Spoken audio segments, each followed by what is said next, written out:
Good afternoon and welcome to the DCTV News at News program. This program is sponsored in its entirety by the Southwest TV Translator Association and is supported by the Dolores County Broadcasting Network. Special thanks goes to the manager of Southwest TV Translator Association, Wayne Johnson, for his guidance and assistance. The News at Noon program is in the pilot stage, and we hope to bring a variety of news and commentary to the Four Corners region. With all that said, I'm Kendra Cook and my co-host is Kelsey Kiesling, and here's the news. There was a successful search and rescue effort this past weekend. We'll have more details available soon. Kelsey, what else has been happening around the area? A report has been made last week of a person who has been selling drugs to minors in a parking lot of a town business. All officers were notified and the report is being investigated. Please contact the sheriff's office if you have any information regarding these illegal drug sales. Other people are prowling around Dove Creek as hunting season is wrapping up for the fall of 2015. We have just ended with the third season, and the final fourth season for elk begins Wednesday through the weekend. Deer and elk are the primary targets for the hunt from avid local hunters and those coming into the area from states such as Texas, Louisiana, and California. This past year's report on the state of hunting in our area is available online at the website for the Colorado Parks and Wildlife at cpw.state.co.us. Dolores Dry Creek area covers GMU sections numbered 70, 71, 711, 72, and 73.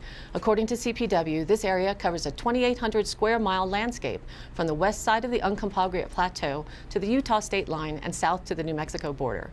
Habitat throughout these GMUs is favorable for big game. With altitudes from 5,000 feet to more than 12,000 feet, the vegetation ranges from desert shrubs and pinyon, juniper to alpine tundra. Weather can change quickly, as we have seen this last week, so be prepared for all conditions. There is good vehicle access in these areas. Consequently, they say that hunting pressure is heavy on public lands. An exception is the Lizard Head Wilderness Area, GMU 71, which is accessible by foot and horseback only. Most of Unit 72 and the western sections of 70 and 711 is desert terrain and not productive for elk. Be aware of private land in the northern sections of GMU 71 and 711 and in the southern section of GMU 70. The southern half of Unit 72 and 73 is tribal land. Hunting by non-tribal members is prohibited. Hunting is also prohibited at Mesa Verde National Park. They remind us to never forget that moose are present here. Be sure of your target. For deer hunting, the deer population in all of the GMUs has stabilized after several years of decline. In the northern units, the buck-to-doe ratio is high, so more buck licenses were allotted for 2015. But in the southern units, the ratio is dropping, so no new licenses were added. In the early seasons, deer are evenly distributed, mostly above 8,000 feet. Deer begin migrating to lower elevations, generally from east to west, in mid-October. Snow will cause them to move to lower elevations earlier. Deer concentrates on winter rangings in Dry Creek Basin, Disappointment Valley, and along the rim of the Dolores River Canyon. GMU 70 in Dry Creek Basin is recommended in the third and fourth seasons. Estimated deer population is 16,700, including all 5 GMUs. The 3-year average sex ratio is 26 bucks per 100 does in 70, 71, 711, and 28 bucks per 100 does in 72 and 73. For elk hunting, the elk population is holding steady and herds are at objective levels. Animals are distributed widely throughout the eastern portion of these units. Generally, GMU 71 is better early in the season, but will hold elk on south-facing slopes during the later seasons. GMU 711 becomes better as the season progresses. Elk will move quickly into thick aspen, evergreens, and rugged terrain with hunting pressure. Hunt the edges of timbered areas slowly at first light and at sundown when elk are most active. The opportunity to see a mature bull is only fair. There are many young bulls in this unit, so be careful not to shoot a spike. Of course, hunt away from roads and OHV trails for the best chance of success. The estimated elk population is 19,200 with a 3-year average sex ratio of 16 bulls per 100 cows. From what we've seen and heard around Dove Creek, it has been a great hunting season with many busy families hanging, cutting, wrapping, and making sausage and jerky for the winter. And just last week, a report was made of a hunter or hunters shooting from the inside of their vehicle into a residential neighborhood. We would like to remind you that shooting from your vehicle is illegal and very dangerous. Please practice proper gun use when handling guns at all times. The temperature is 52 degrees. The high for today is expected to be 54 and tomorrow 44. The low last night was 31 degrees with 32 degrees expected tonight. Currently winds are at about 7 miles an hour. The barometer is at 29.99 and slowly falling for the storm that's coming. National map, please. As you can see from the national map, we've got a Pacific storm that's going to be moving in fairly quickly through the area during the early part of the week, with rain and snow beginning at around 9 a.m. tomorrow, Tuesday. Southwest winds will increase ahead of this storm this afternoon, with speeds ultimately reaching about 20 miles an hour at the peak. According to the latest data, this system will move over the area from Tuesday afternoon through Tuesday night, driving a cold front ahead of it. As a result, widespread rain and mountain snow are expected to impact the area. The snow levels are expected to lower from nearly 7,500 feet Tuesday afternoon to just below 5,000 feet by midnight, so we will have snow here in Dove Creek and on the valley floors. Moderate snow accumulations of 1 to 3 inches are possible here in Dove Creek, with more possible in the higher altitudes over the mountains Tuesday through Wednesday as the storm passes over the area, with precipitation decreasing from the northwest to the southeast. Wednesday afternoon, a secondary disturbance could bring some additional snowfall to the northern mountain and central mountains late Wednesday night and Thursday. Negative impacts are naturally possible on all our major highways across eastern Utah and western Colorado, so plan accordingly. On the east coast, just off the Bahamas, Tropical Storm Kate has strengthened a little bit near the Bahamas. The Air Force Reserve reconnaissance aircraft investigating the system found the maximum sustained winds had increased to 45 miles an hour as of late this morning. Kate is not a threat to the United States, but will impact the Bahamas with gusty winds, locally heavy rain through early Tuesday morning. Kate was centered 15 miles northeast of Cat Island in the Bahamas as of late this morning. A tropical storm warning remains in effect for the central and northwestern Bahamas. Heavy rain, flash flooding, gusty winds are concerns in the Bahamas through early this week. Tropical Storm Kate is not expected to make landfall in the U.S., and the latest forecast calls for Kate to become a strong tropical storm, eventually getting absorbed by a non-tropical low-pressure system about the middle of the week as it moves back out to sea. Heavy rain is possible over parts of the southern mid-Atlantic coast, and snow possible over parts of the Sierras and the higher elevations of the Great Basin, as well as parts of the northern central Rockies. Tomorrow will be 10 to 20 degrees above average in the upper Midwest. Low pressure over the east Gulf Coast will move northeastward to off the New Jersey coast by tomorrow evening. Showers and thunderstorms will develop over parts of the southeast through late Monday night. Rain will develop over parts of the southeast to southern Ohio and the eastward to the southern mid-Atlantic by Monday morning. This will steadily move northward to the lower Great Lakes, the northern mid-Atlantic, and parts of New England coast by Tuesday evening. Be a spectacular sight as we live in an area without much night light pollution due mostly to the low population. According to the Farmer's Almanac, November 2015 has a few notable night sky happenings. As you may have seen last week, Venus stood very near Mars from the 1st to the 3rd, just before dawn in the east, with Jupiter closely above them. The crescent moon passed to the right of Jupiter on the 6th and to the right of Venus on the 7th, with nearby Mars just above them both.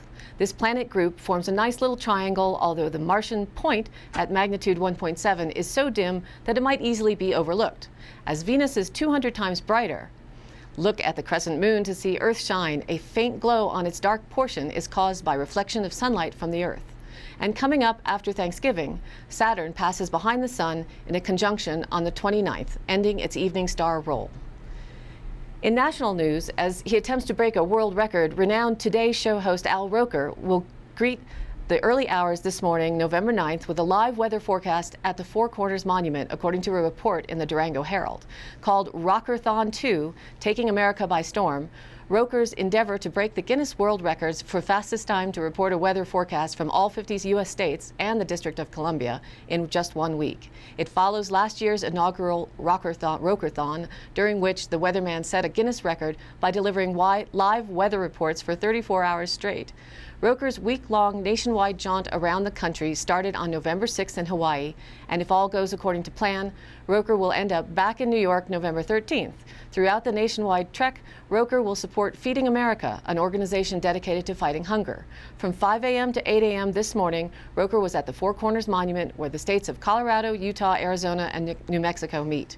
Roker was joined by Colorado bluegrass band Trout Steak Revival with a live performance. The monument is located 6 miles north of Tichnopos, Arizona. Reported in the Herald Denver Bureau, spruce beetle infestation may not be the wildfire culprit that experts have led Southwest Colorado to believe, according to a new study. Researchers at the University of Colorado Boulder, with funding from the National Science Foundation, found that infestations may not be to blame for increased severity of wildfires. The findings were published recently in the journal Ecological Applications. Our study is unique because we were actually out in the forest peeling bark off the burned trees, looking for evidence of the beetles, said Robert Andrews, a graduate in the Department of Geography at CU Boulder and lead author of the new study. We were interested in the ecological effects of the interaction between these two disturbances and determining whether more trees were killed by fire in areas of higher beetle infestation. The studies does not question the widespread damage caused by the native insect. Spruce bark beetles have affected roughly 500,000 acres of Engelmann spruce and subalpine fir forests across Colorado. The beetles infested more than 87,000 new acres in Colorado just last year. With several large wildfires occurring across the state over the past decade, some fire officials opined that the beetles' destructive spread may be a contributing factor. But researchers, through direct field measurements, found that higher levels of infestation did not lead to more severe fires. They examined 5 subalpine fire zones in the San Juan Mountains of southwest Colorado. Factors such as topography and weather conditions play a larger role in determining the severity of Colorado's subalpine fires, according to the study. Researchers hope that the findings guide state land managers and policymakers who must decide how best to devote the resources to fire suppression and spruce beetle containment efforts. According to the Cortez Journal, the organizers of the 4 States Ag Expo are looking to boost revenues with limited beer sales for next year. The event began in 1981 and has a history of being alcohol-free, but adding a beer tent or two will improve the budget and allow for more events, reported Ag Expo officials. Radiance Beals and Shea Allred during the pitch to the Montezuma County Commission. We know it would be a big change, but we think it's worth a try, and if it doesn't work out, we'll nix it, Allred said. We've heard support for the idea.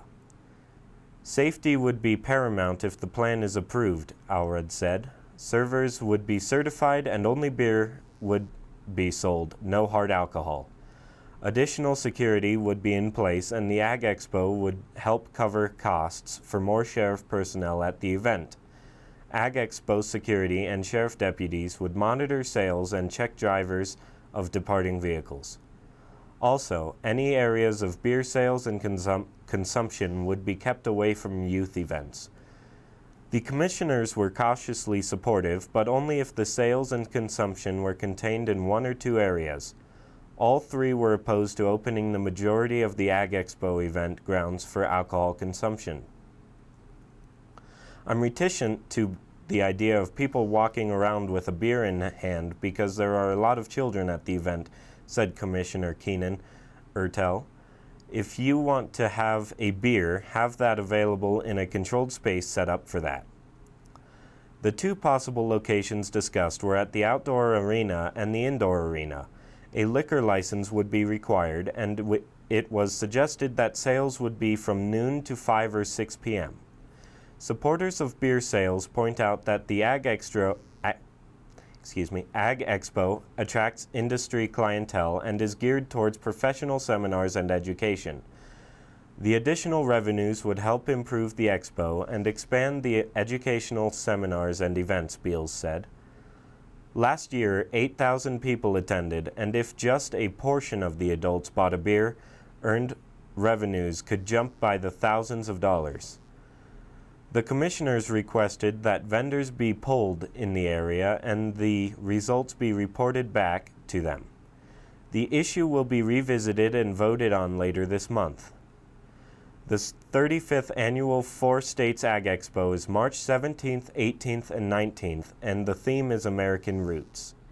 As we develop this program, we will be creating a community calendar to let you know what's happening in the area. We appreciate your input. If you would like us to report on an event or topic, please contact us at DCTV by calling 970-677-4119. We will also be creating a way to reach us on the web. For Jerry Tope, Kendra Cook, and all those working to bring you DCTV from Dove Creek, USA, I'm Kelsey Kiesling. We'll see you later.